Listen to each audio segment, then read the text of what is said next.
Master Ken here, reviewing the top 5 deadliest martial arts weapons as chosen by you, the viewers. So what we're going to do is give you a little bit of history on each weapon and then show you how to use it.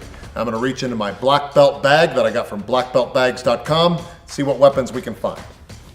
So, first is the nunchaku. Okay, nunchaku, also referred to incorrectly as nunchucks. Okay, that's if you have several nunchaku. It's only nunchucks if you're carrying 3 pair or more. This is an Okinawan weapon.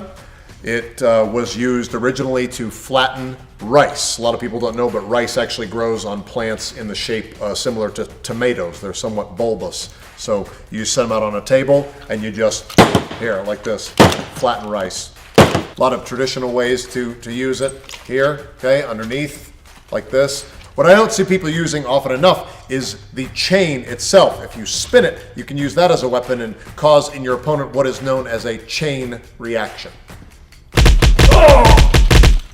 Okay. Secondly, we've got tunfa.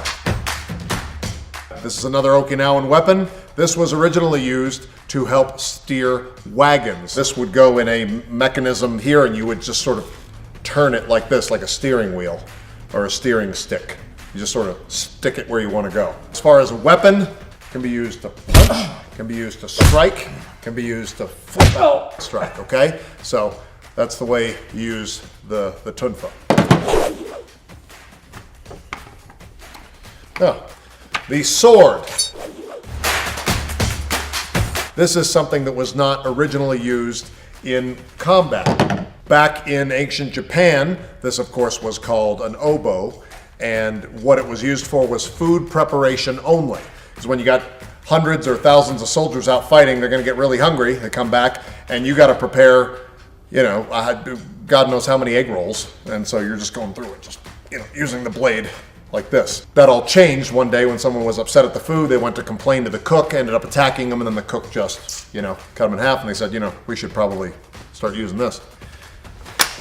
One way that I don't see very many people taking advantage of the handle itself, it's long, it's hard, and you can put it right into your opponent very easily. Just stick it right out into them. If you do it in a rapid fire succession, it can be really devastating. Okay?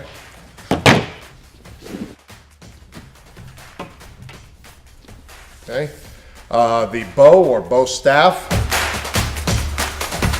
It is supposedly something that was used to carry buckets of water. But Todd has tried it, and every time he does, it just makes a mess. The buckets, one slides off, and then the other one slides off, and just...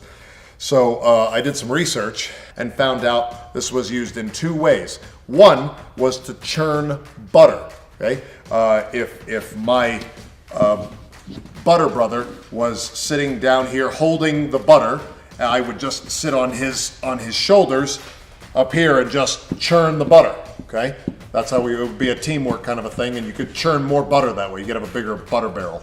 Okay, now that was with one end, and then the other end was used to relieve constipated yaks by inserting it into the anus hole of the yak, like so, here, and then just moving it around and moving it around and moving it around, okay? Loosening it up. And then, of course, you could tell, in this instance, I can tell by the smell and the taste that this, in fact, is this was the buttered end. This was, thought was the opposite, but we know that for sure.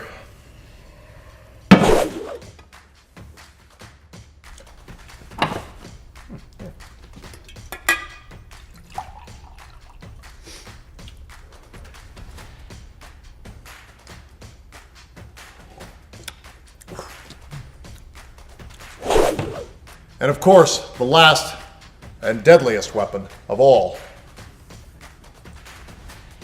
is you. If you train properly, maintain focus, and don't waste your time on bullshit, then you are a human weapon. I'm Master Ken. Get your black belt bag at blackbeltbags.com. A bag made for martial artists by martial artists. Deadly weapons not included. And remember, always re-stomp the groin. Hup!